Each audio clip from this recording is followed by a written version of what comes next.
Okay, gigisa muna tayo ng sibuyas, bawang at itong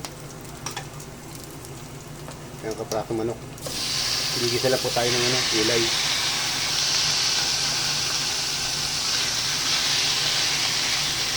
Manok na may gulay.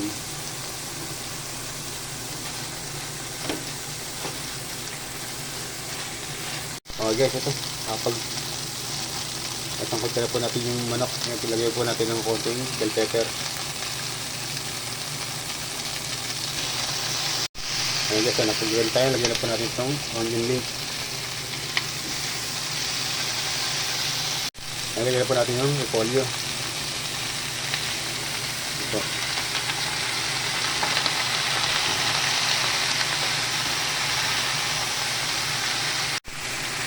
Ayan, nalagyan po natin na yan ng pampalasa.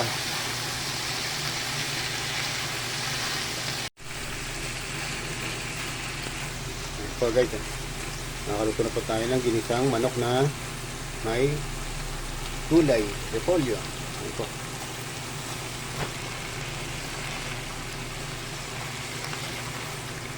Yan po. Thanks for watching.